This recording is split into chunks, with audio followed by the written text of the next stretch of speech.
Dashur vëllezër e motra në Krisht, ulën. Sot e diela e parë e Kreshmës është karakterizuar si e diela e ortodoksisë. Përpjekja dhe lufta e ushtrimit tonë shpirtëror dhe trupor nuk mund të realizohet dhe të japi fryt në qoftë se nuk bazohet në besimin e vërtetë. Kemi njohur thesarin e kishës ortodokse në sa lexime dhe predikime dhe biseda shpirtërore si për besimin dhe doktrinën e krishterë të kishës dhe besimin që ne jetojmë dhe përpjekjet tona. Kisha jonë ortodokse e ka këtë privilegj dhe detyrë që ta ruaj dhe ta zhvilloj, por edhe ta transmetoj. Ta transmetoj pra si brenda vetes së vet, brenda gjithë komunitetit, gjithë antarëve të saj, por edhe t'ia ofroj botës. Ky besim, kjo doktrinë, nuk duhet të identifikohet si ideologji, apo thjesht simpati, por si një përvojë e jetës shekullore në Atin, në Birin dhe në Shpirtin e Shenjtë. Si një mënyrë jetese gjithashtu, por edhe përjetim shenjtërimi dhe tashmë e sprovuar dhe e shijuar në shekuj. Ky besim sot na paraqitet ne ortodoksëve dhe sa jemi këtu, po edhe kudo, na paraqitet jo si histori, as edhe tradit e trashëguar, por na vjen si ftesë. Na vjen si ftesë për ta bërë përjetim personal, për të unifikuar me këtë dhe për ta shijuar edhe ne. Dhe ne jo vetëm për ta shijuar, por edhe të marrim pjesë në këtë pasuri hyjnore në breza. Na është dhënë gjithashtu udhëzimi ndër shekuj, pra ndër breza, se kjo do të realizohet në qoftë se secili në mënyrë personale, por edhe si komunitet. Ne përpiqemi që t'i ngjasojmë Perëndis. Dhe kjo është përpjekje për ngjasimi dhe është një qëllim në jetën tonë. Pra, ne kemi qëllim në jetën tonë. Kemi një qëllim në jetën e krishterë. Dhe ky qëllim është përpjekja jon për t'i përngjasuar, t'i ngjasojmë Krishtit. Ne mund t'i ngjasojmë nëse duam, nëse dashurojmë. Jo thjesht nëse dëshirojmë. Ne mund ta dashurojmë Krishtin, nëse i afrohemi. Ne mund t'i afrohemi nëse ne i besojmë. Ne i besojmë, mund t'i besojmë, nëse e njohim, mund t'a njohim, nëse interesohemi, dhe hapim syt dhe lidhemi dhe kërkojmë tek ai. Pra, shohim një shkallëzim. Jo kot përpiqemi me një program shpirtëror që e themi her pas here. Çdo krishter duhet të ketë një program shpirtëror, të përditshëm dhe të përjapshëm. Të përditshëm me lutje dhe lexime dhe lëmosh, por edhe të përjapshme po kështu. Dhe kur orzon ky program i përjapshëm, me ditën e diel në kishë, ne e shikojmë si detyrë. Një detyrë e thellë shpirtërore, jo si një zakon, jo si një detyrë angazhimi që jemi të detyruar për ta bërë këtë program shpirtëror, por ne e shikojmë si një shoqëri me Zotin, ne e shikojmë si një miqësi me Zotin. Prandaj, lidhja jonë është një lidhje personale me këtë Zot, dhe jo për adet, për zakon. Kështu, lidhja jonë personale me këtë Zot, të cilit ne i besojmë, kjo lidhje personale do të ndryshojë botën tonë të brendshme dhe të jashtme. Do të ndryshojë mendimin tonë, por edhe do të na udhëheq hapat tona dhe t'i referojmë atij vazhdimisht. Kështu, besimi tek Perëndia, Zoti ynë Jezu Krisht, jo vetëm na rregullon jetën tonë personale, por rregullon edhe marrëdhëniet tona me njerëzit e tjerë për qark. Kujtoj këtu një thënie shumë të bukur të Shën Serafimit të Sarovit, i cili thotë: "Ki paqe në veten tënde, dhe mirat të tjerë për qark teje do të gjejmë paqe." Pra, mbi këtë lidhje personale, mbi këtë besim personal, mbi këtë dashuri personale, ne do të bazohemi në përgjegjësinë tonë. Pra, ne fitojmë nga kjo lidhje personale me Perëndin një përgjegjësi më të madhe.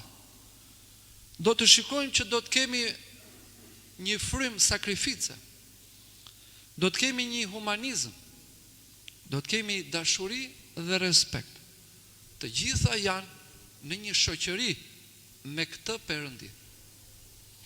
Prandaj, keni vënë re her pas here që në kohë të ndryshme, kur kemi nevojë, ose jo, në kohë paqeje, do të na vinë ndërmend fjalët e Krishtit, fjalët e kishës, fjalët e predikuesve. Ne përpiqemi pra të krijojmë një cilësi sipas formatit të Krishtit dhe një cilësi sipas parimeve njerëzore. Kështu, sa më shumë që ne i ngjasojmë Krishtit, ne i afrohemi më shumë atij. Ne jemi miq më të ngushtë me të. Ne shprehemi dashuri më të madhe me të. Dhe kështu ne bëhemi të afërmit e tij. Mendimi, fryma e tij banon brenda nesh në vazhdim. Dhe bëjmë një ndërgjegje me atë tonë. Dhe ndërgjegja jonë, mendja jonë bëhet mendje Krishti. Ashtu si thot Apostull Pavli. Në disa letra të tij ai thot: mendja jonë duhet të jetë mendja e vetë Krishtit. Pra, ne duhet të adoptojmë mendjen tonë me atë të Krishtit, të bashkohemi dhe na udhëheq mendja e Krishtit në vazhdim. Prandaj Krishti është brenda meje, thot Apostull Pavli, dhe jeton brenda meje. Dhe kështu, duke jetuar brenda meje, do të më shenjtëroj. E ky është shenjtërimi që ne kërkojmë. Apostull Pavli thot gjithashtu në vazhdim: si të rri në këtë botë, si të largohem nga kjo botë, unë jam i Krishtit dhe i përkas atij.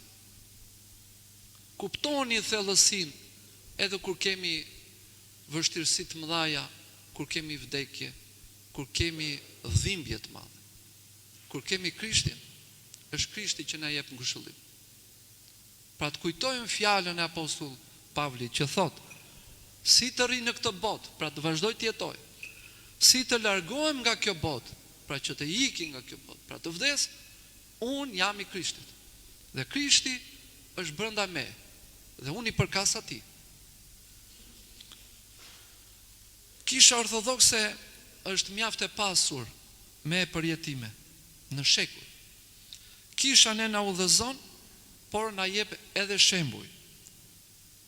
Ne nuk shpikim mënyra si ta realizojmë këtë marrëdhënie me Perëndin, si ta realizojmë të shenjtërim. Shenjtërimi nuk është fantazi. Dhe mënyra jetës së sonë është tashmë e përcaktuar.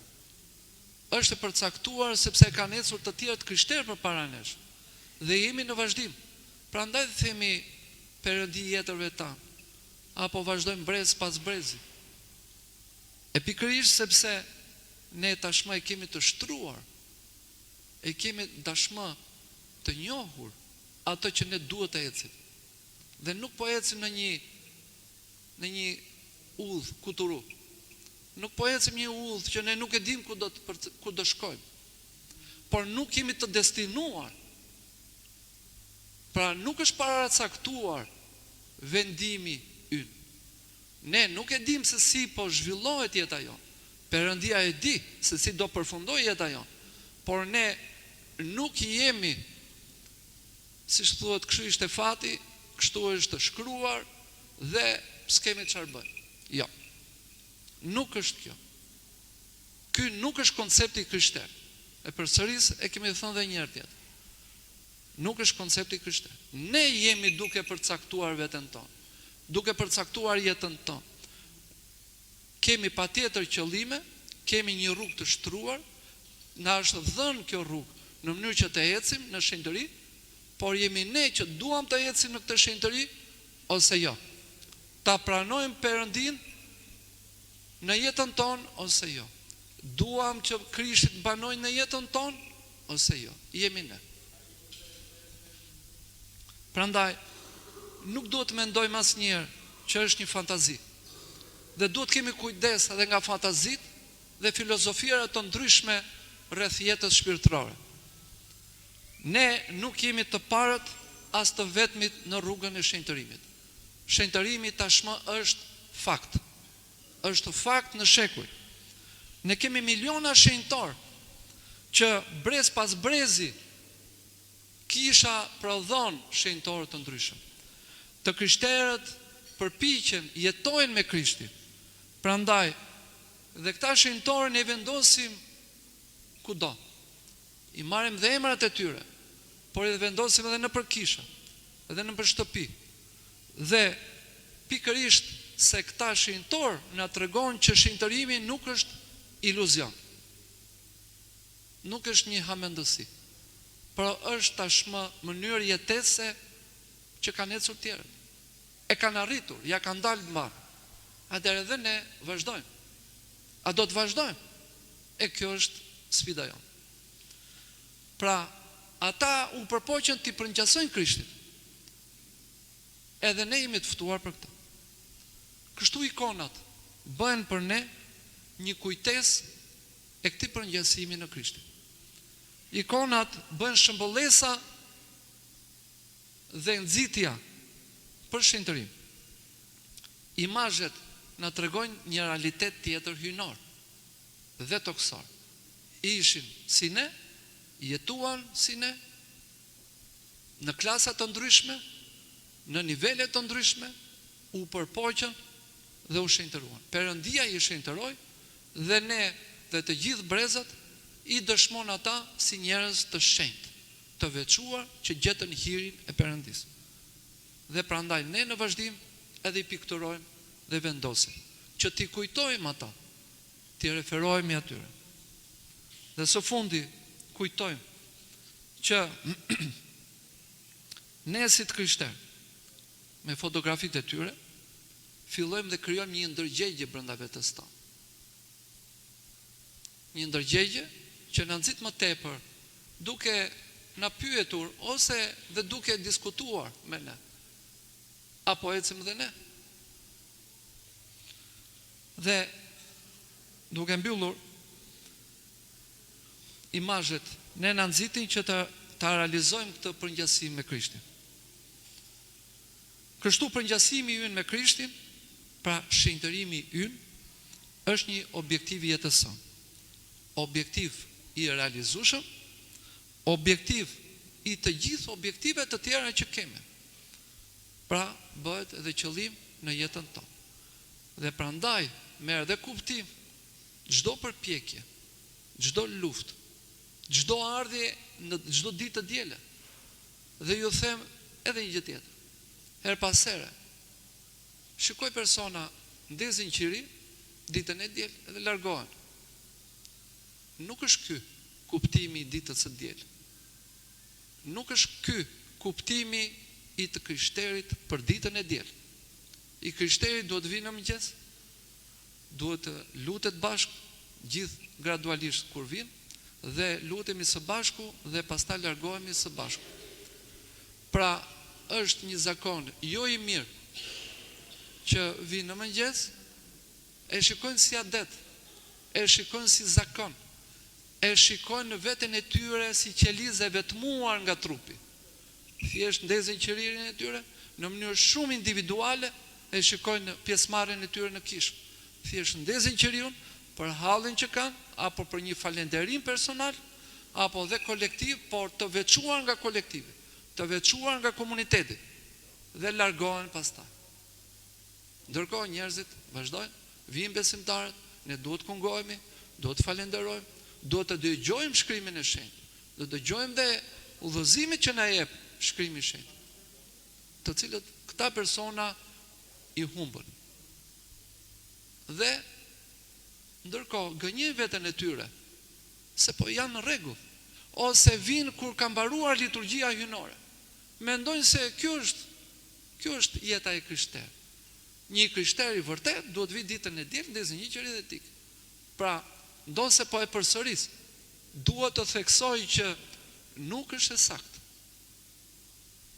Ne jemi qeliza të njëjtit trup, që do të thotë qelizat duhet të jenë të bashkuara, dhe janë të bashkuara brenda trupit, nuk janë të veçuara që të funksionojë trupi. Ne mblidhemi ditën e diel që të krijojmë kishën e Krishtit. Prandaj mblidhim, marrim Krishtin dhe me gëzimin dhe me hirin e tij, pasi mbaron programi i shenjtë, largohemi gjithë secili për ta përhapur këtë hir që ne morëm këtu, me falënderim dhe për ta shenjtëruar ditën e diel.